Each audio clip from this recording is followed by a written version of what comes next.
Vitamin D की कमी ज्यादातर लोगों में आजकल पाई जाती है। कई लोग इसकी भरपाई के लिए इंजेक्शन्स और मल्टीविटामिन्स लेते हैं, लेकिन इंजेक्शन से स्वास्थ्य को नुकसान भी हो सकता है। यह रिपोर्ट ध्यान से देखिए।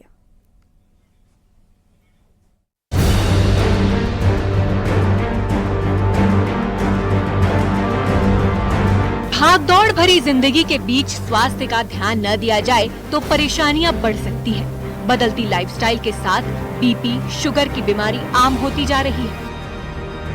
वहीं विटामिन डी की कमी भी बड़ी समस्या बनता जा रहा है। विटामिन डी हमारे शरीर के लिए बेहद जरूरी है। विटामिन डी का सबसे बढ़िया स्रोत सूर्य की किरणें हैं। महानगरों में बढ़ते प्रदूषण और समय के अभाव के चलते हम धूप नहीं ले पाते, जो हमारे शरीर में विटामिन डी की कमी ला रहा है। वहीं इंजेक्शन हमारे शरीर के लिए हानिकारक भी हो सकता है, जिससे पथरी भी हो सकती है। ज़्यादातर इंजेक्शन्स लेते हैं या मल्टीविटामिन्स लेते हैं, जिससे डेफिशिएंसी जो है वो दूर हो जाए। लेकिन अब डॉक्टर्स ने अलर्ट किया है, एक स्टडी सामने आई है जो बता रही है कि हमारे स्वास्थ्य के लिए बहुत ज़्यादा हानिकारक हो सकते हैं। अब कई स्टडीज ऐसी सामने आ रही हैं जिसमें बताया गया है कि पॉल्यूशन से भी विटामिन डी कम होता है, और अगर विटामिन डी कम होता है बॉडी में तो कई ज़्यादा दिक्कतें होती है। सर्दियों की धुंध और प्रदूषण ने सूरज की किरणों को हमसे दूर कर दिया है, जिससे विटामिन डी की कमी का खतरा बढ़ रहा है। विटामिन डी डेफिशिएंसी रैम्पेंट है। अगर आप सड़क पर चलते हुए 20 आदमियों का विटामिन डी टेस्ट करें तो उसमें से 18 को कमी होगी। डॉक्टर गोस्वामी ने भी इस बात की तरफ इशारा किया है कि इंजेक्टेबल विटामिन डी नहीं देना चाहिए। उसका रीजन है कि हम इंजेक्टेबल विटामिन डी कभी प्रिफर भी नहीं करते हैं, क्योंकि ऑयली होता है विटामिन डी का इंजेक्शन, और दूसरे एक बार में ये डिपो प्रिपरेशन होती है। इसको लेने से टॉक्सिसिटी का अंदेशा होता है, क्योंकि एक बार विटामिन डी शरीर में डाल के हम उसको निकाल नहीं सकते। भारत में करीब 76% लोगों को विटामिन डी की कमी है, जो बेहद ही चिंता वाली बात है। इसका मतलब ये हुआ कि हर 4 में से 3 लोग इससे प्रभावित हो रहे हैं। भारतीयों के अंदर विटामिन डी डेफिशिएंट रहता है, तो सप्लीमेंटेशन आपको लेनी है। आपके डॉक्टर ने एडवाइस किया है, तो पर कितने समय तक लेना है, कितनी ड्यूरेशन के लिए लेना है, इसके लिए आपको किसी हेल्थ एक्सपर्ट से बात करके उसके बाद ही सप्लीमेंटेशन करना है। विटामिन डी की कमी से हड्डियों को भी खतरा है। एक्सपर्टों के मुताबिक एक ही बार में विटामिन डी की हाई डोज लेना शरीर के लिए ठीक नहीं है। विटामिन डी का सामान्य स्तर बनाए रखने के लिए हर महीने 60,000 IU की डोज पर्याप्त होती है। इसी के साथ खान पान पर भी ध्यान देना चाहिए। ये एपिडेमिक की शक्ल में आ गया है, और इसका एक रीजन ये भी हो सकता है कि हम लोगों ने नेचुरल घी और नेचुरल मक्खन खाना बंद करके हमने रिफाइंड ऑयल्स खाना शुरू कर दिए। तो मैं ये कहूँगा कि रिफाइंड ऑयल से बचें, और अगर डॉक्टर ओरल डोज प्रेस्क्राइब करे तो मेडिकल सुपरविजन में उसको ज़रूर लें, नहीं तो विटामिन डी का खतरा बहुत ज़्यादा होता है कमी का।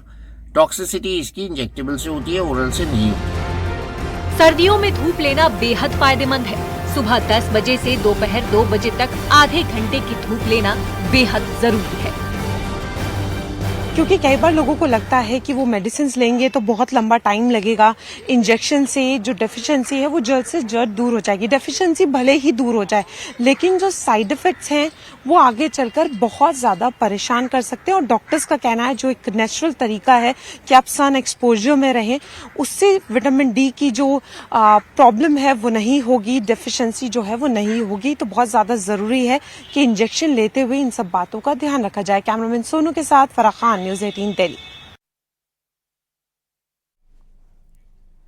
मेरठ में काले रंग की थार से हाईवे पर स्टंट करने का एक वीडियो सोशल मीडिया पर वायरल है। थार सवार युवक पहले खेत में ले जाकर थार गाड़ी 4 फीट मिट्टी में दबाता है, उसके बाद उसकी छत पर फावड़े से मिट्टी का पूरा ढेर लगाता है, और फिर उस मिट्टी से भरी थार कार को युवक सड़क पर रॉन्ग साइड हाई स्पीड से चलाकर ले जाता है।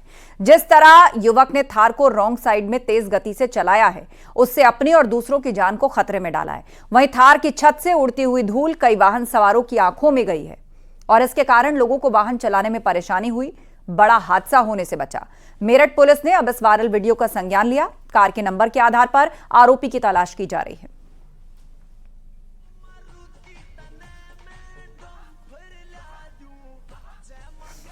मारुति तने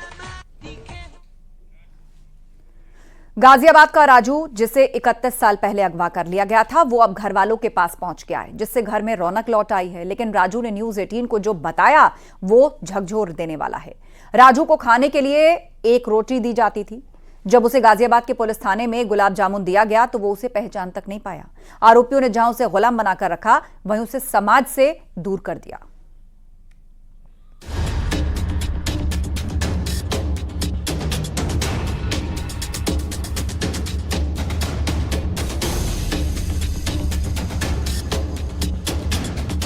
दुनिया गुलामी के दौर से काफी आगे निकल चुकी है, लेकिन गाजियाबाद के राजू के साथ जो हुआ वो किसी गुलाम से कम नहीं था।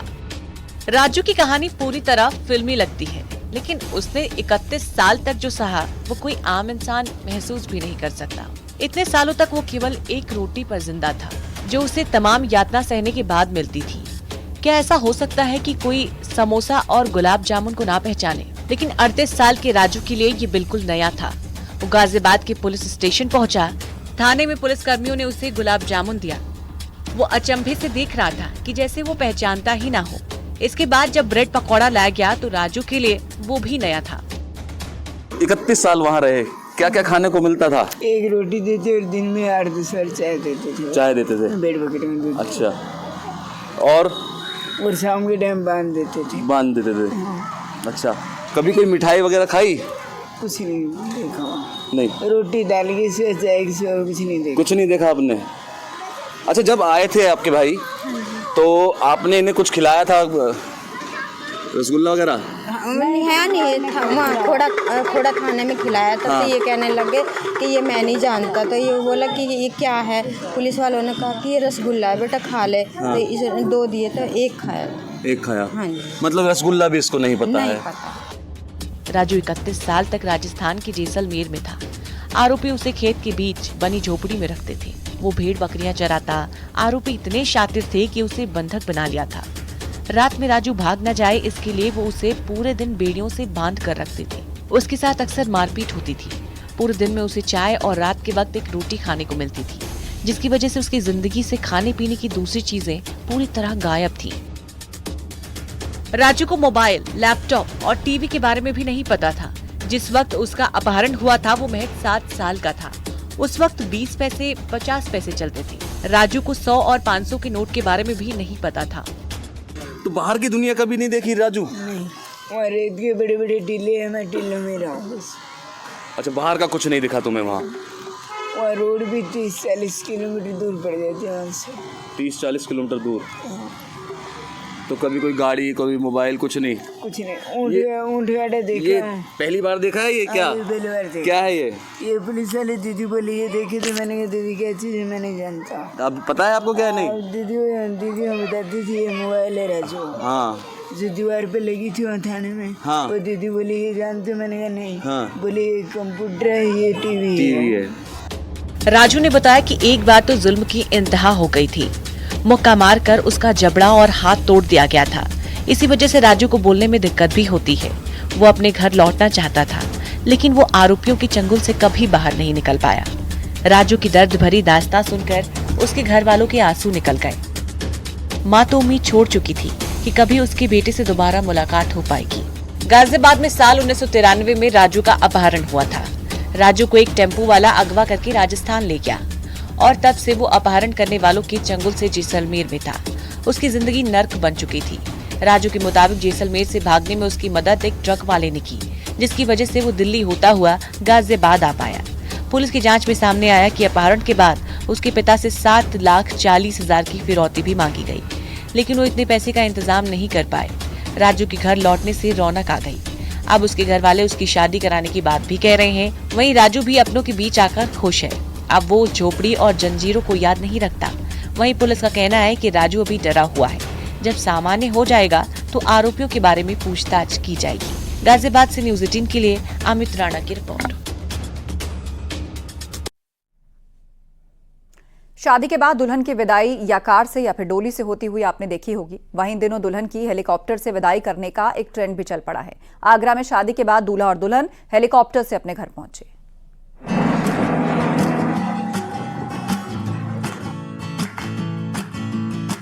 इन दिनों शादी का सीजन चल रहा है। शादी को यादगार बनाने के लिए लोग नए नए प्रयोग करते हैं।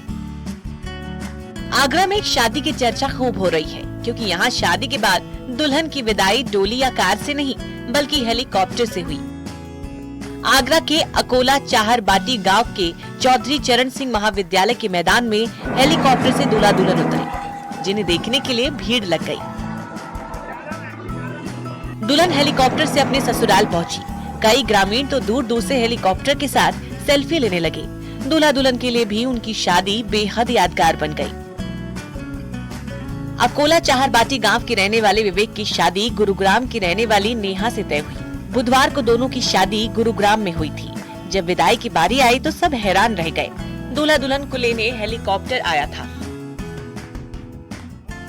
मेरे दादाजी, उनका सपना था कि मैं अपनी नाती की बहू को हेलीकॉप्टर से लेकर आऊं, तो उनका वो तो अब हमारे बीच में नहीं रहे हैं, तो उनका अपने गांव में सभी नगला परमार हवेली वालों के बीच में लेकर आऊं, तो वो तो नहीं रहे। तो उसका सपना मेरे पिताजी, मेरी दादी और मेरे चाचा जी ने मिलके मेरे पूरा किया है। एक्चुअली मैंने कभी ऐसा मैंने कभी ऐसा मेमोराइज नहीं किया था, बट मेरे को बहुत अच्छा लगा। पहले एक बार बैठ चुकी हूँ, बट अपने लाइफ पार्टनर के साथ बैठना और ऐसे विदा होके आना, दैट्स अ वेरी बहुत अच्छी बात है। और ऐसा बहुत खुश नसीब लोगों को ही मिलता है जो मेरे को नसीब हुआ।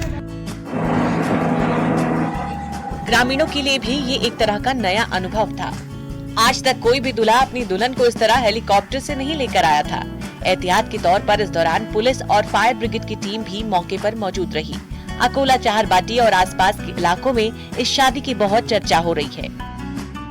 आगरा से न्यूज़ 18 के लिए कामिर कुरैशी की रिपोर्ट। वाराणसी के यूपी कॉलेज में वक्फ के बाद तनाव बढ़ता दिख रहा है। पूर्व छात्र और नमाजी मौलाना आमने सामने आ गए। दोनों पक्षों ने अपने अपने तर्क रखे। आक्रोशित पूर्व छात्रों ने जॉइंट सीपी और डीएम को ज्ञापन दिया। परिसर में मौजूद मजार पर नमाज अता करने पर ऐतराज जताया। जुमे की नमाज को लेकर आज पुलिस तैनात की गई थी। एडीसीपी और एसीपी भी यूपी कॉलेज पहुंचे थे। फोर्स की मौजूदगी में नमाज अता कराई गई। यूपी कॉलेज में वक्फ बोर्ड के दावे के बाद तनाव हो गया, जिसके बाद आज जुमे की नमाज है। बड़ी संख्या में पुलिस बल यहाँ पर पहुंचा, नमाज अदा करी। लेकिन दूसरी ओर जो पूर्व छात्र और छात्र हैं, उन्होंने भी पुलिस में तहरीर दी है। क्या तहरीर दी, हम बात भी कर लेते हैं। क्या नाम है आपका? मेरा नाम सचिन कुमार सिंह है। मैं पूर्व उपाध्यक्ष यूपी कॉलेज रहा हूँ 19 से 21 तक। जी सर जी, क्या आप लोगों ने किस बात की तहरीर दी है? अपनी तहरीर ये दी है कि जो वक्फ बोर्ड ये राजर्षि उदय प्रताप सिंह जूदेव के इस भूमि पे जो अपना अधिकार बताया रहा है, उसका कोई अधिकार नहीं है यहाँ। और आज वक्फ बोर्ड इसको दावा करता है कि हमारी जमीन है, जबकि ऐसा कुछ नहीं है। जी जी जी जी। तो आप लोगों ने किस थाने में किसको तहरीर दी? पुलिस कमिश्नर को? हमने ज्वाइंट सीपी साहब को दिया है, जिलाधिकारी साहब को दिया है कि ये इसका जांच करें, इनके पेपर का जांच करें और इनके पास क्या प्रूफ है कि ये यहाँ आते हैं। तो ये नमाज पढ़ने पर भी आप लोगों को आपत्ति है? जी, ये एक शिक्षा का मंदिर है और यह शिक्षा के मंदिर में ऐसे लोग यहाँ ड्रेस कोड लागू है। जहाँ छात्र पढ़ने आते हैं वहाँ ये लोग लुंगी पहन के हजारों की संख्या में नमाज पढ़ने आते हैं। ये ऐसा यहाँ पहले कुछ नहीं होता था। यहाँ 2-4 लोग आए, उसके बाद संख्या इनकी बढ़ती गई और माननीय मुख्यमंत्री जी के आने के बाद इनकी संख्या ये बढ़ गई। आज हजारों की संख्या में यहाँ नमाज पढ़ने आए हैं। तो क्या कहा गया प्रशासन की ओर से? प्रशासन की ओर से कहा गया है कि हम जांच करेंगे इसकी, ये ऐसा और जांच करके उचित कार्रवाई करेंगे। पहाड़ों में बदले मौसम का असर अब खट्टे फलों पर पड़ रहा है। पारा चढ़ने से इनकी पैदावार तो घट ही रही है, साथ ही साथ इनके स्वाद और आकार का अंतर भी स्पष्ट देखने को मिल रहा है। एक रिपोर्ट देखिए।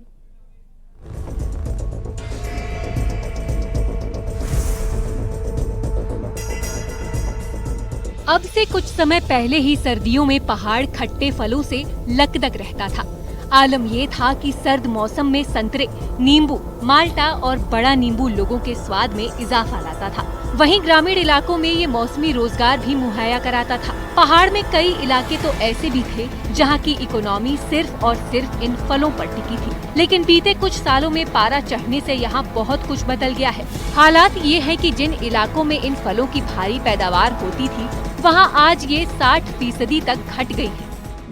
काफ़ी मात्रा में संतरा होता था, जो कई सालों से 8-10 सालों से यहाँ पर संतरे की फसल पेड़ एकदम सूख गए हैं। जो यहाँ का क्लाइमेट ही पता नहीं क्लाइमेट के कारण वो हुआ है। संतरे थे, नींबू थे, जो यहाँ जो पहाड़ में बहुत ज़्यादा होते थे वो इस क्षेत्र में होते थे। आजकल बंदरों के उससे ये नष्ट हुए जा रहे हैं, ना पेड़ पौधे आ रहे हैं, मौसम की वजह से, बरसात की वजह से सब कुछ यहाँ ख़त्म हो गया है। यहाँ ना फल उग पा रहे हैं, ना फसलें उग पा रही हैं। ग्लोबल वार्मिंग के चलते पहाड़ों में बीते कुछ सालों में तापमान लगातार चढ़ रहा है, जिससे हिमालय रेंज में बर्फबारी तो कम हो ही रही है, साथ ही इसका असर खेती के साथ ही बागवानी पर भी पड़ रहा है और खट्टे फलों को मौसम के बदले मिजाज की सबसे अधिक कीमत चुकानी पड़ रही है। इनकी पैदावार घटने के साथ स्वाद भी बदल गया है और अब तो फलों के आकार में भी कमी साफ दिखाई दे रही है। फल बनना, फिर उसका पकना, रसों का आना, वो सारी प्रतिक्रियाएं जो होती है, एक जो उसके लिए तापमान होता है, निश्चिंत होता है। तो जिस प्रकार से तापमान और जो हमारी जलवायु परिवर्तित हो रही है, तो वह जो ये फल हो रहे हैं उनको हर प्रकार से प्रभावित कर रहा है। यदि आने वाले सालों में मौसम ऐसे ही बदलता रहा और तापमान बढ़ता रहा तो तय है कि पहाड़ के खट्टे फल धीरे धीरे खत्म होते जाएंगे और फिर इतिहास के पन्नों में नजर आ सकते हैं। किशन जोशी के साथ पिथौरागढ़ से विजयवर्धन उप्रेती की रिपोर्ट।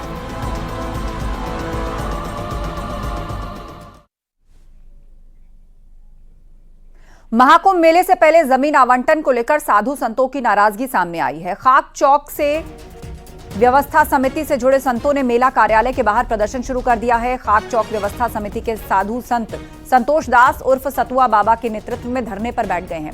संतों का आरोप है कि मेला क्षेत्र में उनको दी जाने वाली जमीन दूसरे लोगों को दी जा रही है।